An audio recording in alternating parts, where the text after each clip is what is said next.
So let me get this straight. If you hurt a Tesla, conservatives want the death penalty for you. But if a Tesla hurts you, kills you even, that's just capitalism. Do I got that right?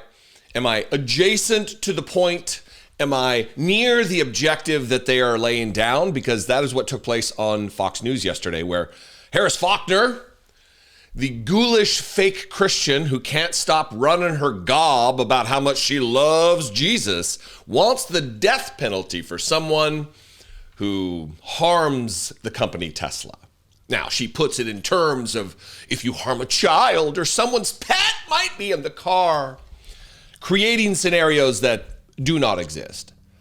If we count the numbers of children and beloved pets that have been killed, it's because of Tesla, not because of some protest or some that takes the form of civil disobedience. That's just not the case. It's a false argument that she puts forward while talking to the spokesperson for the President of the United States, Donald Trump. Karoline Leavitt was on. But seriously, look, there are innumerable, countless headlines of autopilot killing the inhabitants of the car, the owners of the vehicle, all kinds of them that go back years and years and years. It's become a meme of the dangerous nature of Tesla and how many people the vehicles have killed. Yet conservatives want the death penalty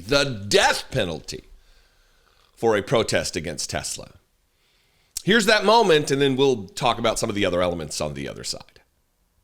If there's someone in one of these cars, they blow up. That can happen. That becomes murder, or worse, terrorism plus. And I know that on January 20th, the president signed into law, through an executive order, restoring the death penalty. Do you think this sort of thing, and I hate to think it, people leave their children and pets in cars. I mean, you don't know. This is deadly, dangerous stuff these liberal protesters are playing with. Yes, it is, Harris. And what I can tell you is that President Trump condemns this violence, and he is determined to restore law and order in our country, and he will ensure that the harshest penalties are pursued for those who are engaging in this vicious violence that we have seen targeted at this American company, Tesla dealerships. Tell me you've never been a victim of violence without telling me you've never been a victim of violence. Is burning a Tesla? Look, you might not agree with it. I don't agree with it. It's someone's private property. It's not yours. But is it violence if a car gets set on fire and there's no human injuries? No. But did you hear Harris Faulkner there? If someone dies in the course of these incidents where people are protesting and breaking the law, burning cars, setting fire to charging stations, setting fire to dealership, I don't know fully that that's happened. I haven't seen an actual headline. I just hear people talk about it. But if that happens, that becomes murder. She's calling for the death penalty here. If that would become murder. Terrorism plus, she called it. I guess that's a new category of sentencing in our system of jurisprudence. Terrorism plus. It's like the worst streaming network that you can think of. Did you watch that new show on Apple Plus? No. But I did catch it on Terrorism Plus. And then how rich is it that she says, I hate to think it. I hate to think it, says Harris Faulkner, as she gleefully commits herself to the prospect of the death penalty. This pro-life human being is just champing at the bit for the death penalty for people who harm her capitalist darling, Elon Musk and Tesla. Look, I don't think that it's liberal protesters that are going to bring down Musk's Tesla. He's doing fine on his own. The stock price, there's more red in the stock price of Tesla than your worst horror movie featuring terrorism plus and blood. He's doing a fine enough job, Harris Faulkner.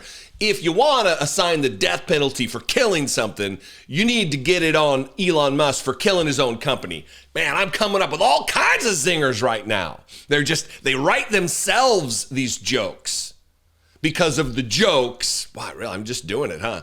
The jokes that are these people on Fox News, Harris Faulkner, Karoline Leavitt. Just disgusting hypocrites who rep Christianity like their deeply held religious convictions drive them to these opinions. The death penalty. You know, Jesus was super pro-death penalty. The only scripture I can remember of Jesus talking about the death penalty would have been that if you harm the least of these, like children, that it's better to have a millstone hung around your neck and have you tossed to the bottom of the sea. But that's not harming a child. That's straying a child that would take him away from the followings and the teachings of himself, Jesus. That it wasn't just harming a kid. It's if you make them stray from me. But, you know, they did in a Bible study. So what do you think about this? I'd love to know whether you're for the death penalty or not. This smacks of gross, does it not? You can comment below. You can also call the voicemail line, 714-576-4054. And of course, you can email me, as always, daily@dollemore.com. A number of different ways that you can support this show. First is free. You can subscribe to the channel. If you're somebody who just gets my videos served to you and you'd like to be updated and notified when I post, you can click the subscribe button. Absolutely fantastic. But also, if you want to take that support to the next level, look, all the jokes. I was just firing all cylinders. Now I can't even talk. What's happening? What is happening? You can click the join button below for $2 a month. Become a channel member right here on YouTube, or you can go over to patreon.com/IDoubtIt podcast. I helped release a book, a children's book called The Grateful Child, written by my best friend. You may remember he almost lost his life last summer. It's not funny. It's just like, what the hell happened? We were on vacation. I was put in a medical coma for a week, or 10 days or so, and is alive. And out of that, we have published a book together. So I wrote the foreword to it. I would love for you to check it out. You can go to Dollemore.com. We're in pre-sale right now. Next week is when we launch wide on Amazon and everywhere else. Anyway, I love and appreciate it very much. Thanks for your support. I'll see you next time. Until then, be genuine. Take care of one another.